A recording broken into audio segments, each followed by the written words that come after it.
y'all, it's Kim from Kim Dixon Creative. I'm here today with a project for the Not Too Shabby shop. I'm going to be using the Paper Pad Club for June of 2023. These paper pads are to die for. They are so cute, and you know, you have my heart at gingham to start with, but the one pad that's not gingham is just precious. It's called Summer Donuts. Look at this. All of the donuts in this paper pad are dressed for summer. You have a flamingo donut. A flamingo donut. You heard me. Isn't that, a flamingo donut. Who doesn't want one? And just, some of the images are so cute. So we're going to flip through. There's that flamingo donut, a pineapple donut. I'll take a pineapple donut. And there's a chocolate sprinkle page. There's a crab. You've even got images that you can cut out and use as ephemera.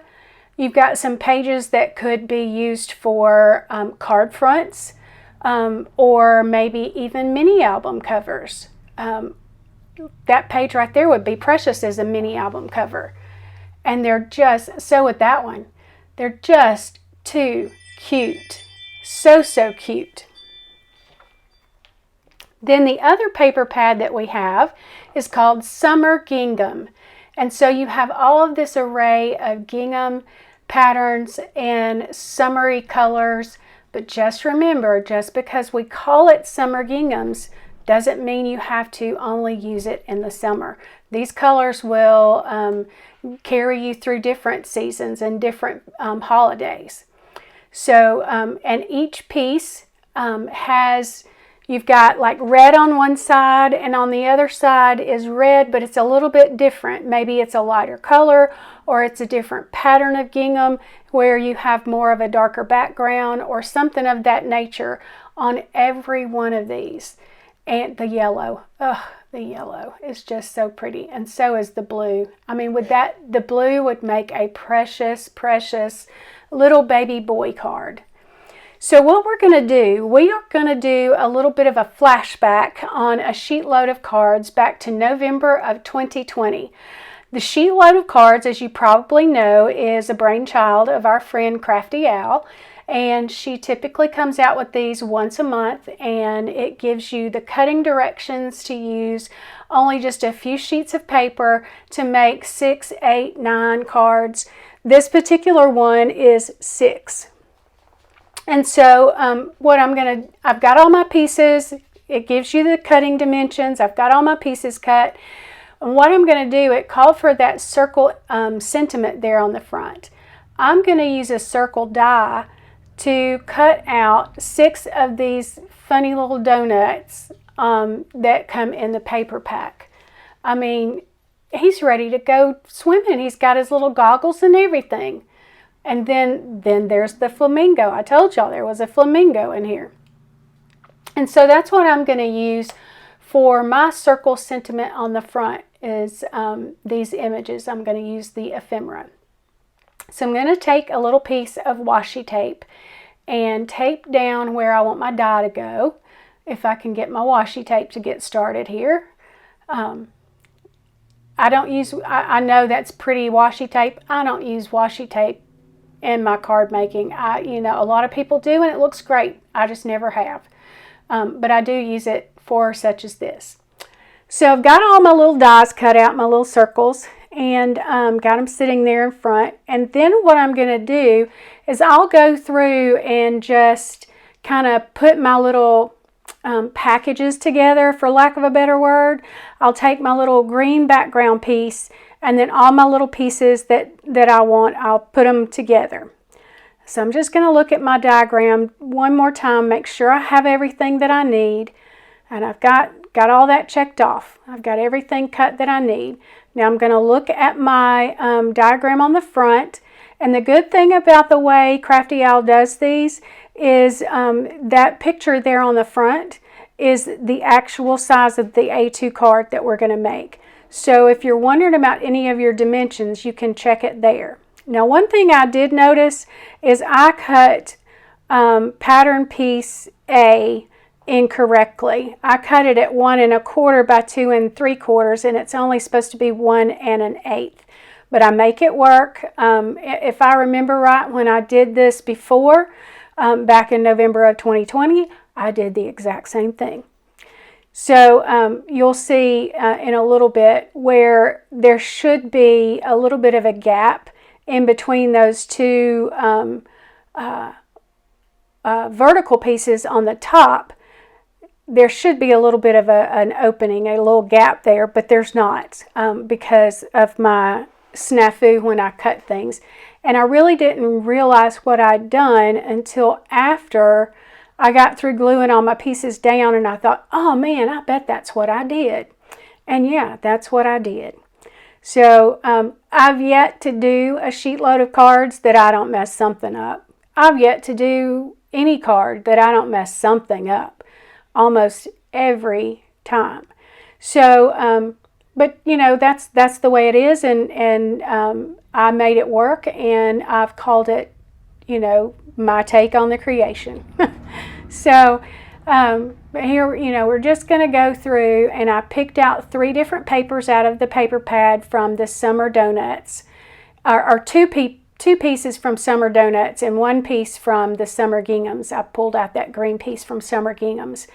And you just go through and mix up your pieces to where you have, see, here's where I realize, hey, something's not adding up. But I push it together, and like I say, I make it work. Well, I don't push it together. I take it off and put it back on to where it's meeting there. But my little round pieces are so large that you really don't see it. So see that it's not right. So anyway, that's like I say, it turned out good. I'm pleased with what I got. I'm only going to show you putting one together, because if you've seen me put one together, you've seen me put all 6 together. So I glued all of my rectangles down straight to my little green piece, but then my circle I'm going to pop up on these little foam dots that I've got. I think these foam dots came from Hobby Lobby, maybe, not sure. I am on a quest to try to find good foam dots or good foam tape or something. I'm struggling with foam tape, and I have to have foam tape. I mean, if I don't have foam tape, it's not my card. So, but I'm just gonna put that right there, almost just center of the card. I do have it to the side on some of them. Some of them I have it right in the center. You know, it doesn't really matter. When I get all my card fronts put together, I come in with some little gems, and these are really old gems, and when I pull them up off the acetate, the glue doesn't come. So I put my 3 little dots of glue down, and then I will get those little gems off that sheet, and I'm bound and determined to use these little gems up. And just use my little jewel picker there, pick them up, and drop it down into the glue. And it works just fine. Probably works better. I know that my art glitter glue is going to keep that gem glued on.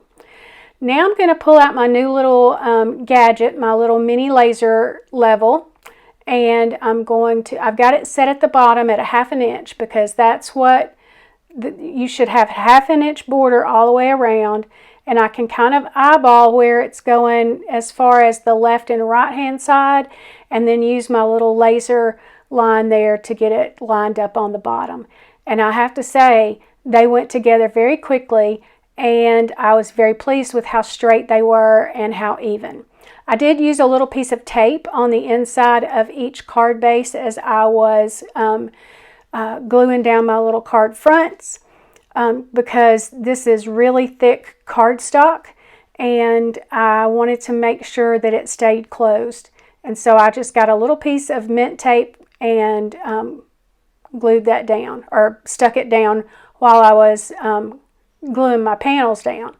And I used the same piece of mint tape all throughout all 6 cards, because it you know, you don't need it to be super sticky anyway. And so it worked out really well. These little donuts are so funny to me. I mean, so funny. If I had them, I would go find some googly eyes to go on that. That would be really cute. So then to finish off, I'm just going to stamp on the back of my cards my little Kim Dixon Creative on the back so that everybody knows that I made that card for them. And then I'm going to take a piece of the scrap and I'm going to trim it down because I'm not putting sentiments on the insides of my cards right now. I don't know that I will. I might.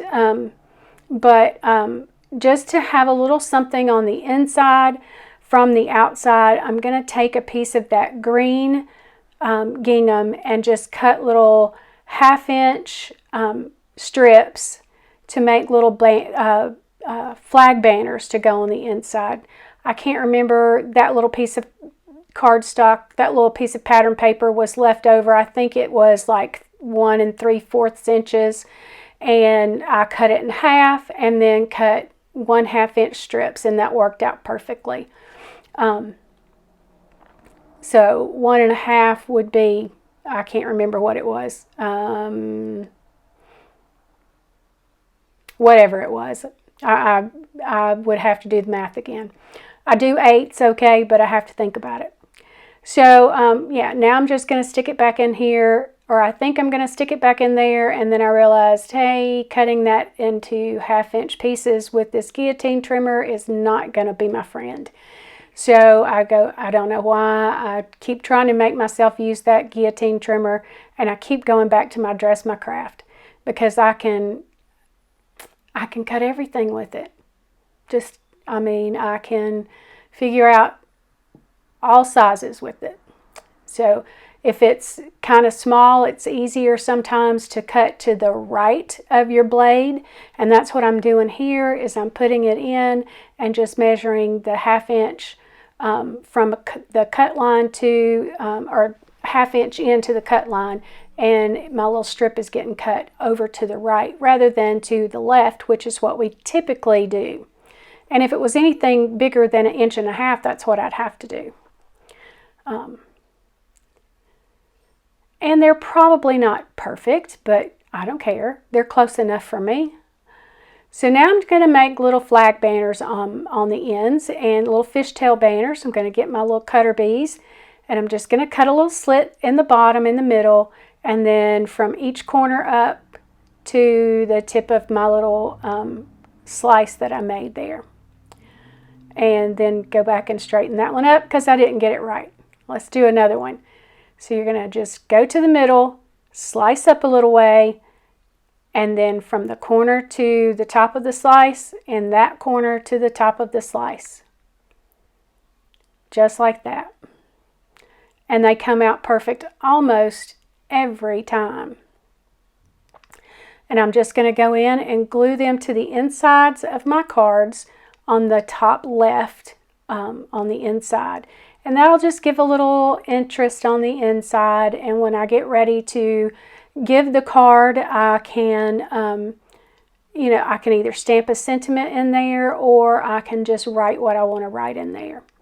And still have plenty of room to write. This would make a cute little gift as well. I could go back and make a little box and give these 6 away as little note card sets. So I hope you enjoyed these cards. The November 2020 sheet load can be found if you go over to Crafty Owl's channel, and I'll leave it linked below. I'll leave the specific video for this sheet load below linked, so you can get to the instructions if you want to make some as well. Head on over to the shop because at Not Too Shabby, and get yourself these paper pads. They're very cute, and they will carry you through the summer and beyond. Those ginghams will carry you, all year long.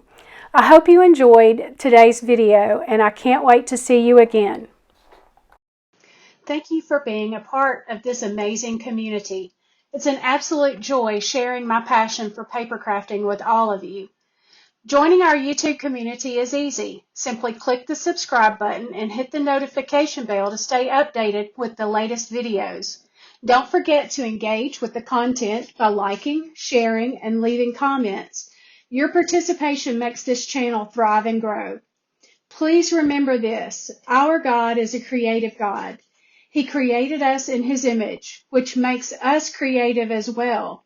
We are all creative in one way or another. Step out in the world today and let your imagination soar. Embrace the limitless possibilities out there and create something extraordinary. Anything your heart desires. I love you and can't wait to see you again in the next video. Bye.